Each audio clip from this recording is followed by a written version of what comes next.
Well, hello, friends. Welcome back to the Vanderbloemen Leadership Podcast. So good to be back with you this fall and a chance for me to introduce you to a whole lot of my friends, one of whom, David Friedman, has graciously agreed to be with us today to talk about culture. David, thanks for joining us today. Really appreciate you making the time.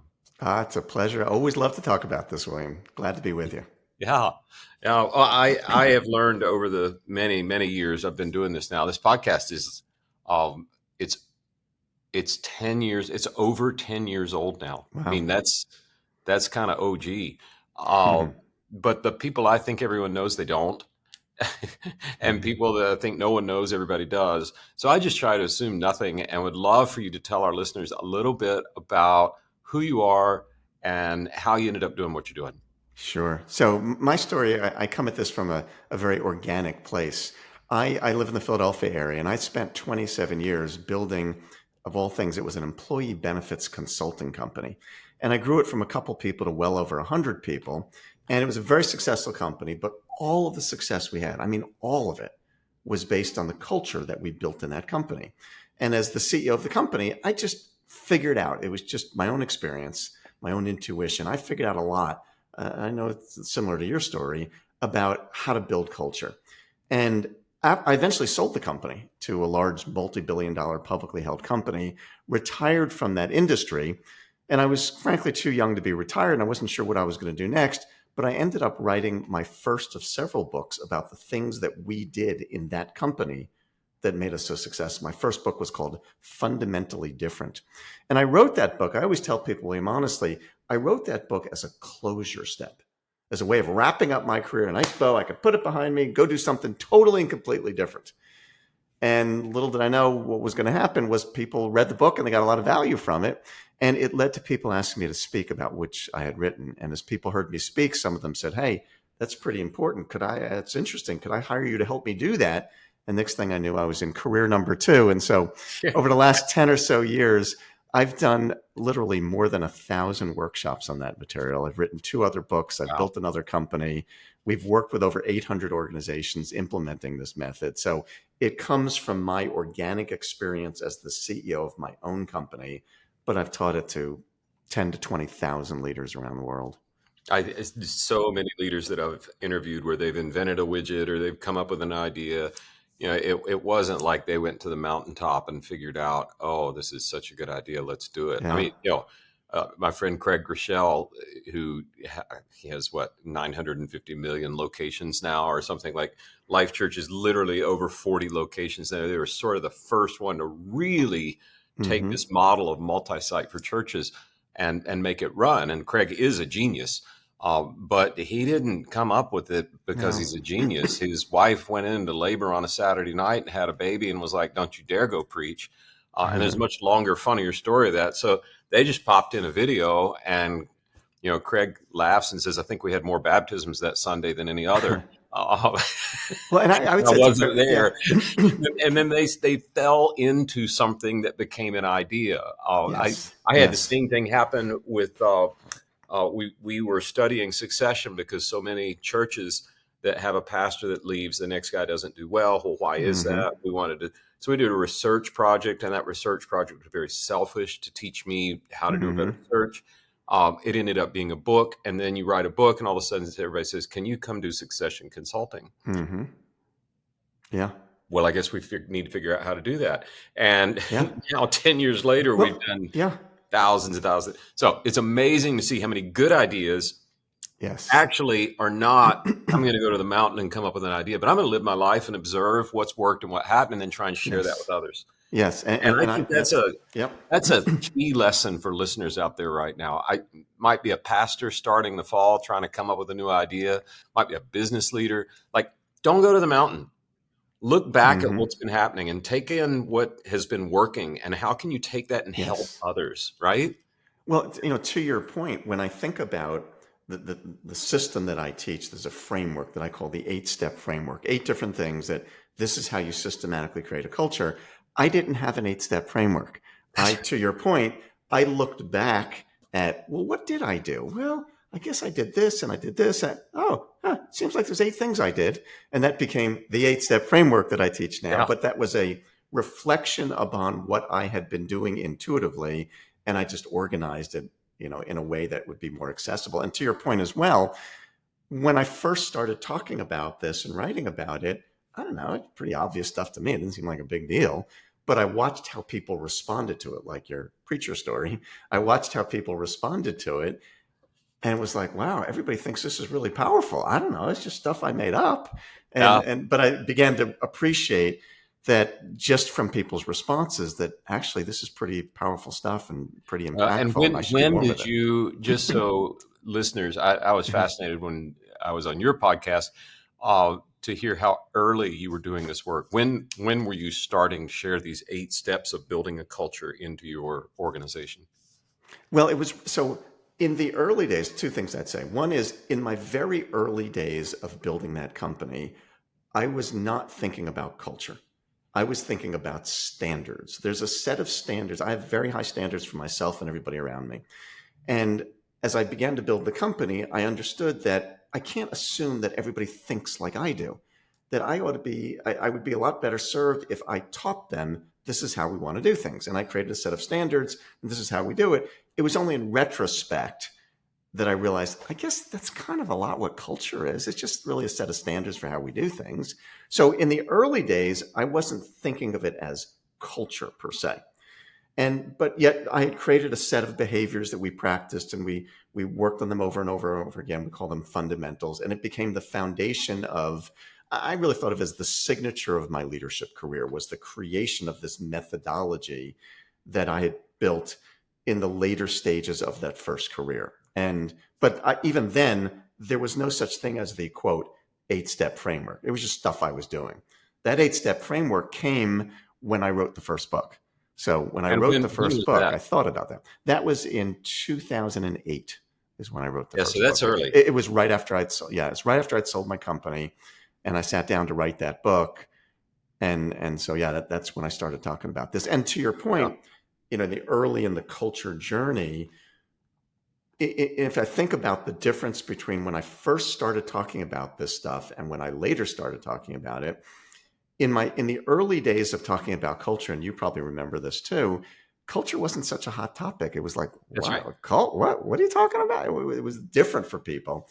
Today, everybody's gotten, they've gotten religion about culture, that people It's realize it's it's really the important.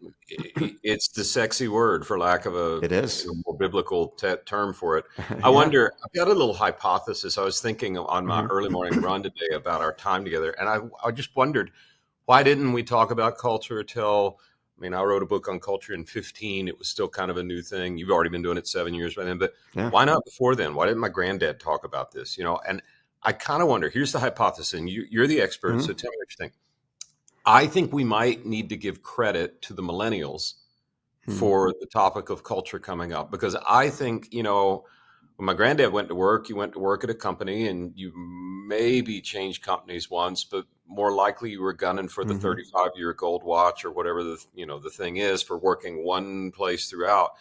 Fast forward to millennials that grew up with a computer, even a laptop, with on-demand TV. They can change Hmm. channels.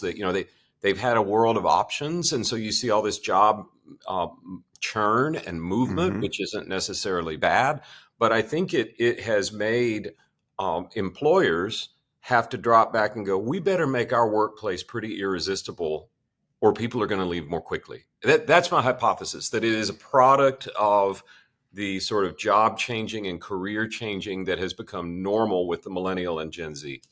Yeah, I would agree with that, William. I think that's largely true. That I think the expectations of workers a generation or two ago were different, and that's changed over time.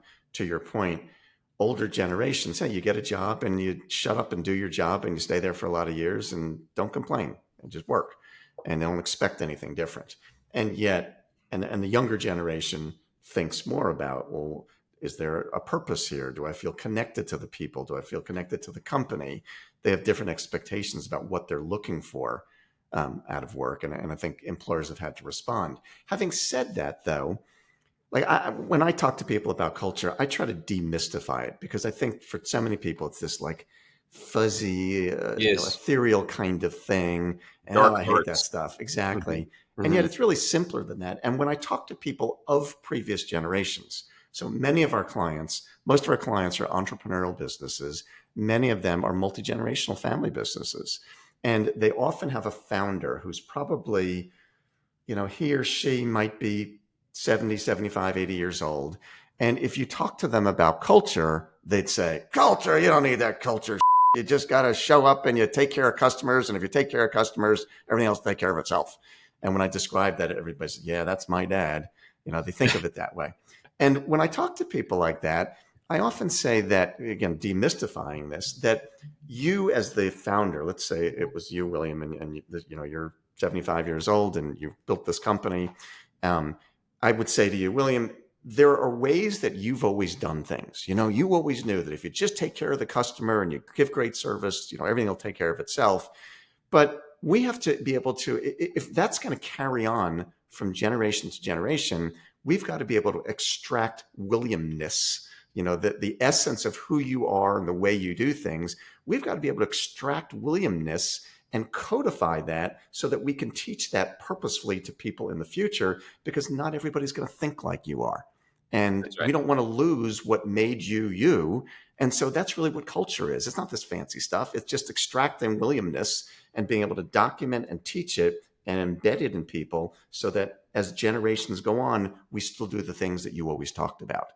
And if you think of it that way, it's not this fancy culture stuff. Huge mistake I made as a young leader. Became a senior pastor of a very large church at 31 years old. They probably should have had a search firm help them find a better candidate, but they didn't. There wasn't one back then, so they couldn't. I just, I think the only thing I had going for me was I was 31, so I knew everything. But I didn't. I thought we need to make some changes, and Houston's a very change friendly environment. I mean, innovation drives the city, so it's not like you know. It was the oldest church in the city, and I didn't realize that the longer an organization has been around, the harder it is to make rapid change. And with a younger organization, you want to make a culture shift, and the founder's still there, and the three or four people that started with them, just change them. You'll change the culture. Like it's a whole different thing if you're in an older organization or a more established Mm-hmm. organization than one where the founders are still around. I don't know if you've found that's true, but it sure bit um, me in the rear end when I tried to change things too fast. Yeah, I mean, I think we certainly want to be respectful of that. And I say all the time, to me, creating a culture, I call it a design function. We're designing the amazing company we're trying to build. Having said that, if you've already been successful, there are probably many things that have been foundations of your success that have Yes. led you to get to this point of success. And we want to capture that as once again and codify that. And in addition, there are probably some other things we got to get better at. So chances are our design of this future company borrows heavily from things that have been there for years and Yeah. also incorporates things that need to be improved upon. Well, I tell people discovering your culture as a workplace is much more. It's not, as we talked about before. It's not the leader going off to the mountain to figure out the culture. Rather, it's the exact opposite. It's getting down in the dirt and doing an archaeological dig and figuring out like what has been around here, what's made this place work really well, and how do we codify and replicate that. Yeah, I mean, I agree with that, and yet I would differ from that a little bit. Okay. Um, and Okay. so my point of view is that ultimately the creation of the culture is a leadership function. It is one of the leader's most important responsibilities. And I think that a mistake, in my view, that many organizations make as it relates to building their culture is they make it too collaborative a process. And I know Huh. that runs a little counter to much of what you've written about, but I'll just share with you my No, point of that's view great. about it. Yeah. And so, uh, to a certain extent, again, to me, this is a design function. I'm the CEO, and I'm trying to call out a vision of the amazing company we're trying to build and what I want to see, what that needs to look like. And then we're going to go about building that. Now, chances are, again, it likely, not guaranteed, but it likely borrows heavily from what we're doing now. And so, to your point, we could do some archaeological digging to figure out what that is.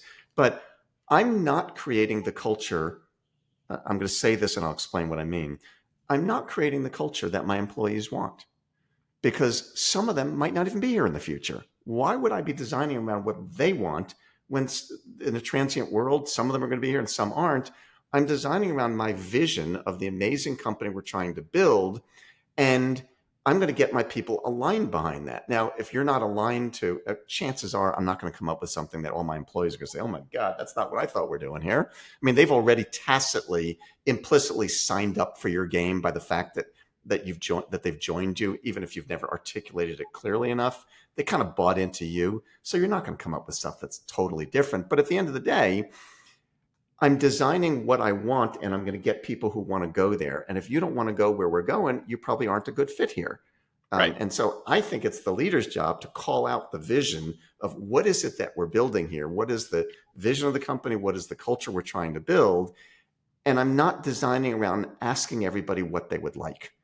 I may do some archaeological digging to see what has helped us to be successful, but this isn't about satisfying the people I have. It's about calling out a vision of where we're trying to go and getting my people aligned behind that. And once again, if you're not aligned behind that, you're probably not a good fit here, because this is Yeah, where we're going, folks. that's right.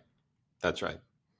Well, I wonder if we could take a minute or two and you could walk people through steps, because you were kind enough to send me, you had me on your podcast to talk about our book we Yes. wrote, Culture Wins, which is Yeah. a simple case study with 150 data points. You've got thousands and thousands and thousands.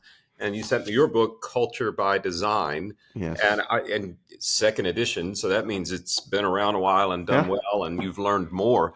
I What have have. you learned in this second edition that that is a new finding for you? It doesn't have to be the best one or whatever. Like, oh yeah, that's right. That needs to be in a second edition.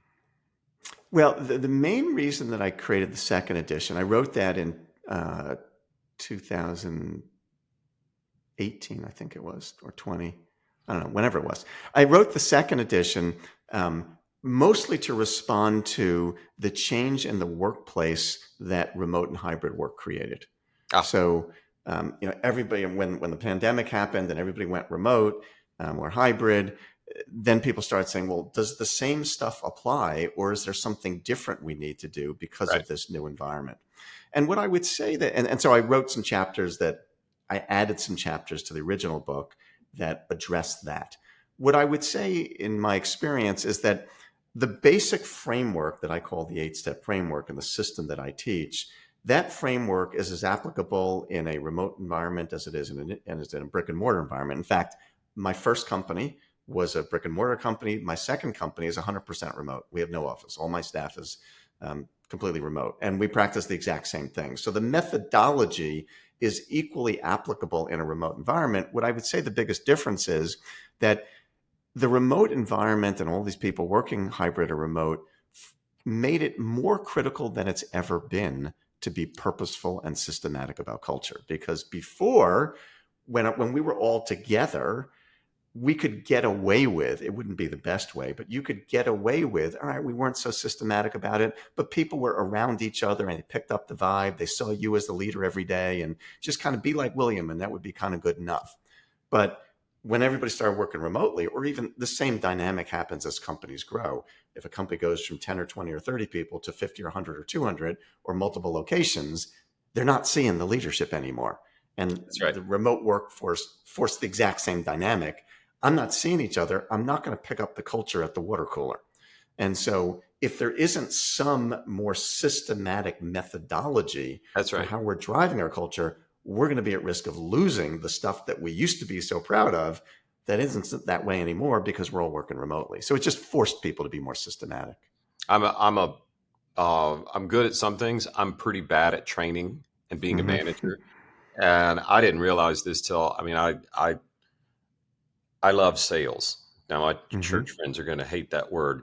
Hey, if you're a pastor, you're in Oh, sales. absolutely. Call it eternal fire insurance. That's what you're selling. I don't know, but I love convincing somebody about a better reality, right? Mm-hmm. Mm-hmm. And so I brought on our very first person that handled sales for us, and she had been in sales. This was going to be wonderful, and so I started training her, and it was horrible. And I realized most of my best training is we actually adopted. I called it Ruth One training. Mm-hmm. Where I go, you're going to go. where I lodge, you're going to lodge. Hang out with me for 6 months and learn from osmosis. And Hmm. that's the best form of training I know, but you can't do that virtually. Yeah. So you can't do that in a franchise model. Yeah. You look at the most successful multi-site churches, they have a pretty tight culture from site to site, like a Hmm. Chick-fil-A or a Yeah. Starbucks. And I Yep. think that's what you're saying, that Yeah. if you really want your organization to expand, and if you want to have any sense of hybrid or remote work at all, you better double down on the culture. Is that, Absolutely.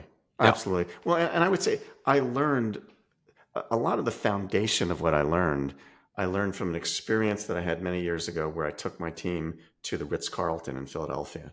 And I learned about what Ritz-Carlton did. And short version of the story is Ritz-Carlton has a set of behaviors that they call their basics. And they scroll through them every day. Every day there's a daily lineup where every team member is in a daily lineup talking about the same basic, and they scroll through them every 20 days. And that methodology made a lot of sense to me. And what made sense to me is, to your point, Ritz-Carlton has lots and lots of locations, 20, 30, 40,000 employees all over the country, all over the world, literally. And they want to make sure that you have the same experience no matter where you go. And the only way they can make sure that you have the same experience no matter where you go is if there's a way that we do things here. that's And right. there has to be a way that we do things. And really, that's in its simplest form, it's the foundation of what I've taught so many leaders is there needs to be a way you do things in your company. At Vanderbloemen, there's a way that you do things, and we've got to document that and teach it and get it embedded in our people. And if we do that all the time, that's all culture really is a way that we operate here. It's a way that you Uh, live in this company. there's no singular definition of culture that's caught my mind saying that's it. The one we use when we're talking to Hmm. clients is, if you have a mission or a vision for what you're trying to accomplish as a church, school, organization, whatever it is, if you have a vision you're trying to accomplish, your culture is how you as a team are going to behave Yep. while you accomplish that mission. And that's not Yep. just treat each other nice. That's like, Yeah.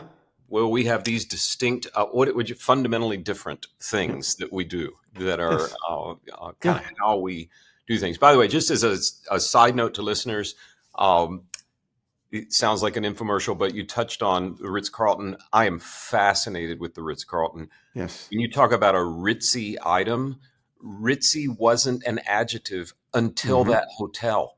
Yeah.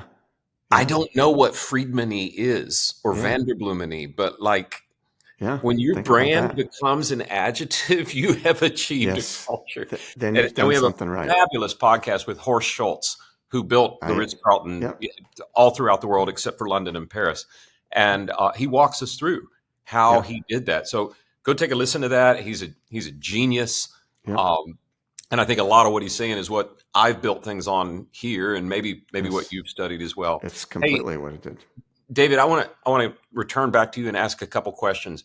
I'm betting there's a listener out there today who says, I don't want to admit it, but our culture sucks.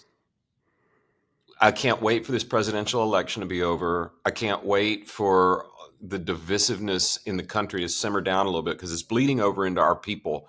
And everybody's mad that I make them come in the office or mad that we're remote or mad. I've got a pretty angry group of people or disengaged group of people.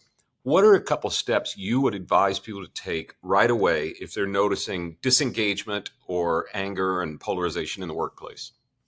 Well, I mean, the first thing you've always got to ask is what is the environment that I've created? So I'd look inwardly first and ask, Hmm. what's the environment that I've created that is allowing that to take place? Because culture starts with leadership. Yes, I mean, I always say that the single most important ingredient in any culture initiative is, I call it CEO sponsorship. It starts with you. So if I'm seeing that in my company, I'm actually looking at myself in the mirror and asking, what have I done or not done that has created the environment that has allowed this to take place? And that's I'd so be good. looking inward. That's so good. Ultimately, I mean, once I've taken a hard look at myself, I'd be thinking about, well, then what are the behaviors that I want to see evidenced in my company that would be the way that I want our people to be? And I'd get those documented and then begin to teach them. But you got to look inwardly. If I mean, your culture is a reflection of leadership, and if I, you've got a I have dysfunctional been place, you got to look there first. I have been trying to read the Bible for years and years and years. Go straight through every year for probably 3 decades now. Today, I learned something new. Okay. If you see a speck in your brother's eye, what does Jesus say to do? He said, oh, don't worry about that. Take the log out of your own eye first, right? Mm, Everybody says so. What I had failed to pay attention to is what happens after. Take the log out of your own eye, so that, two of the most important words in any scripture verse, so that, oh, why are we doing this? Take the log out of your own, so that you may see clearly hmm and remove the speck from your brother's eye. mm, It's not just don't call it bad if it's bad. It's like get your own stuff straight so that you can yep. see clearly and then address what's going on. And I think that's what I'm hearing you say. Absolutely. That this culture is all about leadership. I mean, I know this is a leadership podcast. It's all about leadership. It's me as a leader, you as a leader, our listeners as leaders, being able to say, what is the vision I have? Not necessarily a fancy vision statement, but what's the vision I have of the kind of company that I want to build and the kind of leader that I want to be? And as I can identify the kind of leader I want to be and the things that I want to promote, there's a series of behaviors that this is how we do things. This is what it means to be a part of my company. And I, of course, as a leader, need to be a good example of that. Otherwise, there's no credibility about it. I don't have to be perfect, but I have to be a good example. But I've got to ask myself, what is the vision I have of the kind of people that I want to be around and the kind of company I want to be and the way that we want to operate? And then once I've identified that, then it's just a question of teaching that. And the system that I teach is really all founded on, again, there's this 8-step framework, but two of them that I learned from Ritz-Carlton really is defining. So what are those behaviors that you want your company to be about? I call them fundamentals.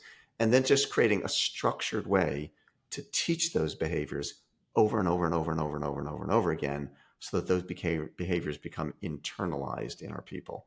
But it starts with you as a leader. What is it that you want to be? What do you want to represent in the world? If you've got, there also, I talk to leaders all the time, CEOs, headmasters of schools, what have you, that, a lot of people are going back to the workplace now. I think Google just Mm-hmm. announced they want everybody to come back to work. I think there's some people out there going, I better address this culture thing because I got people that are having to come back that didn't. What's a first step? I've never paid attention to this. I need to build a culture. David, Yep. what do I do? Call me. Call David. Yes. Well, and then your second step, it really starts. I mean, in my 8-step framework, step number one, as I've been sort of referring to, is defining what you want your culture to be. I can't, this is obvious, but I can't go about building a particular culture in my company if I can't describe clearly enough, well, what the heck is the culture I'm trying to build? I mean, how would you go about building it if you don't know what you're trying to build? And so that's obvious, but very few companies do this well. And so this first step in the 8-step framework is all about how do you define what is it exactly that I want that culture to be? I know in your company, you've got a set of behaviors that you teach, and I have a set of behaviors in mine. That's the definition of your culture. Once you've got that, we can start to teach it and work on it and reinforce it and hold people accountable and coach about it and all that. But I can't do any of that if I can't describe what is it that I want. So the absolute first step is there. Will reading your book get them there, or at least get them off the Absolutely. ground? So Okay. so that book describes the 8-step framework. There's a chapter on each of those 8 steps, and there's a full lengthy chapter on defining your culture. How do you go about doing it? What are the steps? What every detail of how to go about defining it. There's a full chapter on that book. That's great. And the book is called Culture by Design, David Yes. Friedman. You can find it anywhere there are books. I checked it out ahead of time. Fantastic tool for you.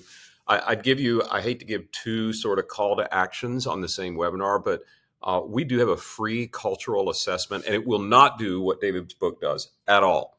For right or wrong, we've decided building a culture has two layers. One is, are we healthy? Like, are we treating people in a healthy way? And then two is, how do we build the distinctives, the things that make us fundamentally different? That second part is what David's book will help you do and change your organization. Before you ever get there, you got to figure out whether you got a toxic place to work or a healthy one. So go to theculturetool.com. You can take a free assessment and see how, against maybe 5,000 other values-driven organizations, you match up in 8 key indicators we've found for health or toxicity. That's only step 1, though. Step 2 is then building out a defined, scalable, repeatable set of behaviors that mark you. And if you don't have a way to figure that out, I'd strongly encourage you to get David's book and design a culture that will last even after you're gone. So, David, I can't thank you enough for making time for us today. And I'm sure if people read the book and they're like, oh my gosh, I need to know more, they can contact you or hire you or whatever the right steps are to take it to the next level. How would people find you to do that? Yeah, the best way is to go to our website, and the website is CultureWise. My company is called CultureWise. So the word culture is CULTURE, wise, WISE. If you go to culturewise.com, you can see lots more about the process. That's great. Well, thanks again, David. My pleasure. Enjoy Philadelphia. Your baseball team looks pretty good this year. I'm a little They nervous do. about our Astros, but And the you guys Eagles are look going to like be you're even in good better. shape. Go Eagles.